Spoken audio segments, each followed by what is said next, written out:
नमस्कार, DND 24 में आपका स्वागत है। रायबरेली और अमेठी में कांग्रेस के कैंडिडेट का सस्पेंस आज खत्म होने जा रहा है। कांग्रेस की पूर्व अध्यक्ष सोनिया गांधी के प्रतिनिधि KL शर्मा अमेठी पहुंच गए हैं। पार्टी के महासचिव जयराम रमेश ने दोपहर 1 बजे एक प्रेस कॉन्फ्रेंस बुलाई है। संभावना है कि दोनों सीट के लिए कांग्रेस उम्मीदवारों की बहुप्रतीक्षित सूची जारी की जा सकती है। कांग्रेस की पूर्व अध्यक्ष सोनिया गांधी के प्रतिनिधि KL शर्मा अमेठी पहुंच गए हैं। वहां कार्यकर्ताओं के साथ बैठक चल रही है। दोपहर बाद 2 बजे वह रायबरेली आएंगे और बैठक करेंगे। अब चुनावी रणनीति पर काम शुरू हो गया है। रायबरेली और अमेठी कांग्रेस का गढ़ माना जाता है। यहां पर 3 मई तक नामांकन होने हैं, लेकिन अभी तक प्रत्याशी घोषित नहीं किए गए हैं। तमाम नामों पर कयासबाजी चल रही है, लेकिन अब सस्पेंस दूर होने वाला है। बैठक में चुनावी रणनीति पर चर्चा हो रही है। सभी कार्यकर्ताओं को जिम्मेदारी सौंपी जा रही है। अब काम तेजी से शुरू होगा। बताया जा रहा है कि दिल्ली में 1 बजे कांग्रेस की प्रेस कॉन्फ्रेंस है।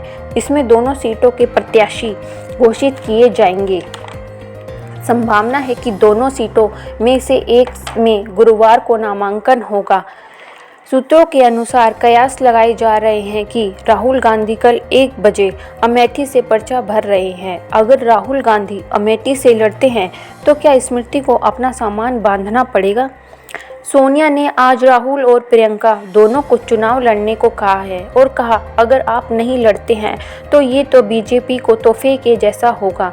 यानी इस बात पर पूर्ण विराम लग चुका है कि अमेठी और रायबरेली से राहुल और प्रियंका कांग्रेस के प्रत्याशी होंगे। बीजेपी ने अभी तक रायबरेली से अपने प्रत्याशी की घोषणा नहीं की है। वहीं चुनाव से पहले बीजेपी की मुश्किलें बढ़ती जा रही हैं। देश में इस बार 7 चरणों में लोकसभा चुनाव पूरे होने हैं। इसमें से 2 चरणों के लिए वोटिंग हो गई है। इसी बीच कर्नाटक में बीजेपी की सहयोगी पार्टी जनता दल एस के एक उम्मीदवार और पूर्व PM HD देवेगौड़ा के पोते प्रज्वल रेवन्ना कथित सेक्स स्कैंडल की वजह से विवादों में आ गए हैं। प्रज्वल रेवन्ना इस लोकसभा चुनाव में जिस हासन सीट से खड़े हुए हैं उस पर दूसरे चरण में वोटिंग हो गई है, लेकिन सेक्स स्कैंडल में नाम सामने आने के बाद से ही जनता दल एस पार्टी पर सवाल उठने लगे हैं। इसका नुकसान जनता दल को तीसरे चरण में भुगतान पड़ सकता है। कर्नाटक में 2 चरणों में लोकसभा चुनाव होने हैं। कर्नाटक की 14 लोकसभा सीटों पर 26 अप्रैल को वोटिंग हुई थी, जबकि बची हुई सीटों पर 7 मई को वोटिंग होगी। वहीं कोरोना की वैक्सीन बनाने वाली ब्रिटेन की कंपनी एस्ट्राजेनेका ने पहली बार स्वीकार किया है कि उनकी कोविड-19 वैक्सीन से गंभीर साइड इफ़ेक्ट हो सकते हैं।